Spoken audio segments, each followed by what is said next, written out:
بسم اللہ الرحمن الرحیم۔ اسلام اور غیر مسلموں کے ضمن میں ہمارے معاشرے میں مختلف غلط فہمیاں پائی جاتی ہیں، اور ان غلط فہمیوں میں سے ایک غلط فہمی یہ بھی ہے کہ یہ گمان کیا جاتا ہے کہ تمام وہ مسلمان جو اپنے اسلام کو ریناؤنس کر دیں یا دین کو چھوڑ دیں وہ واجب القتل ہیں، اور اس کو اصطلاح میں ارتداد یا اپوسٹسی کہا جاتا ہے۔ گویا کہ یہ ہمارے مسلم قانون میں یہ درج ہے کہ ہر مسلمان جو اسلام کو ریناؤنس کر دے، اسلام کو گیو اپ کر دے، اسلام کو چھوڑ کے وہ کوئی اور مذہب اختیار کر لے تو اس کی سزا پھر موت ہے۔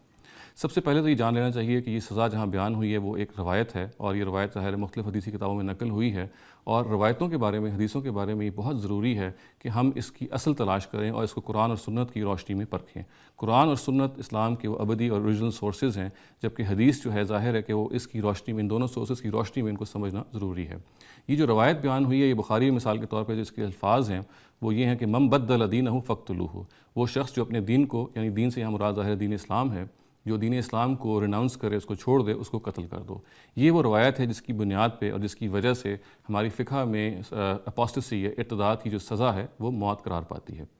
تو جیسا کہ میں نے عرض کیا، یہ ضروری ہے کہ ہم روایات کو قرآن مجید کی اور سنت کی روشنی میں دیکھیں۔ قرآن مجید کی روشنی میں جب ہم اس روایت کا مطالعہ کرتے ہیں تو یہ بات بالکل سامنے آتی ہے، حضرت مثل شمس ہو کے بالکل واضح ہو کے، کہ قرآن مجید میں ایک خاص قانون ہے جو رسولوں سے متعلق بیان ہوا ہے، اور وہ قرآن مجید میں جگہ جگہ بیان ہوا ہے۔ اگر ہم اس رسالت کے قانون کو صحیح طور پہ نہ سمجھیں تو بہت ساری غلط فہمیاں وجود میں آتی ہیں۔ اسی قانون کے ضمن میں یہ بات آئی ہے کہ اللہ تعالیٰ جتنے بھی رسول اپنے زمانے میں سلیکٹ کرتے ہیں، ان کے زمانے میں وہ حق کے منکرین کو، یعنی وہ لوگ جو حق کو جانتے بوجھتے ہو، یعنی they are convinced about the truth, وہ حق جانتے ہیں اور پھر بھی اس کا انکار کر لیتے ہیں، ان لوگوں کو اللہ تعالیٰ سزا دیتے ہیں۔ اور یہ سزا دو طرح کی ہوتی ہے۔ بالعموم وہ لوگ جو شرک پر جمے ہوئے ہوتے ہیں، جو مشرک ہوتے ہیں، ان کو تو اللہ تعالیٰ موت کی سزا دیتے ہیں، اور ان کے بارے میں قانون ہی یہی ہے کہ اگر وہ ایکسیپٹ کریں گے دین کو تبھی وہ بچیں گے، ورنہ وہ جان سے مار دیے جائیں گے۔ اس کے برعکس جو اہل کتاب ہوتے ہیں، یا جو پرائمریلی آپ کہہ لیجئے کہ مونوتھیسٹ ہوتے ہیں مگر شرک کی علائش پہ گرفتار ہوتے ہیں، ان کو یہ آپشن دی جاتی ہے کہ اگر وہ اپنے مذہب پہ زندہ رہنا چاہتے ہیں تو پھر وہ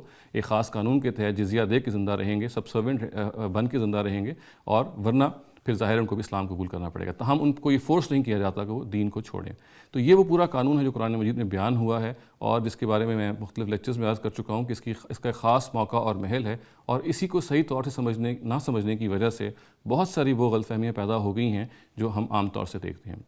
چنانچہ یہ جو روایت ہے، اگر ہم قرآن مجید کے اس قانون کی روشنی میں اس کو سمجھیں اور اس کو پرکھیں، اس کو انالائز کریں، تو یہ بات بالکل انالائز ہو کے سامنے آ جاتی ہے کہ پرائمریلی اصل میں جو مشرکین عرب تھے، جن پر موت کی سزا نبی صلی اللہ علیہ وسلم کے اپنے زمانے میں اس اصول پہ نافذ کر دی گئی تھی کہ وہ حق کو انہوں نے جانتے بوجھتے ہوئے جھٹلا دیا تھا اور اللہ تعالیٰ کے وہ عذاب کے مستحق ٹھہرے ہوئے تھے، ان میں سے اگر کوئی بندہ ریورٹ بیک کرتا تھا اپنے شرک کی طرف تو اس کے بارے میں یہ کہا گیا کہ من بدل دینہ فاقتلوہ، یعنی اگر کوئی ان لوگوں میں سے وہ شخص جو پہلے شرک میں تھے، ظاہر مشرک تھے، پھر وہ اسلام لے آئے اور انہوں نے اسلام سے وہ کنونس ہو گیا اور اب واپس اپنے شرک پہ جاتے ہیں، تو پھر ان کو قتل کر دیا جائے گا، اس لیے کہ ان کی سزا اصل میں قتل تھی۔ تو دوسرے لفظوں میں ہم یہ کہہ سکتے ہیں کہ اس قانون رسالت کے ضمن میں جو قرآن مجید میں بیان ہوا، اس میں اللہ تعالیٰ نے نبی صلی اللہ علیہ وسلم کے اپنے زمانے میں جب مشرکوں کو سزا دی، چونکہ ان کی سزا ہی موت تھی، اور ان مشرکوں میں سے اگر کوئی اسلام لے آتا اور اسلام لانے کے بعد پھر اسلام کو ریناؤنس کرتا تو واپس شرک پہ چلا جاتا، تو پھر وہی سزا جو اصل میں شرک کی پہلے سے اس پر نافذ ہونی تھی وہ اس پہ نافذ ہو جاتی،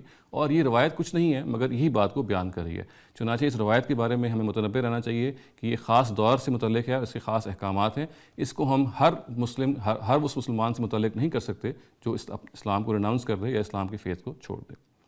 اقول قولی ھذا واستغفر اللہ لی ولکم ولسائر المسلمین والمسلمات۔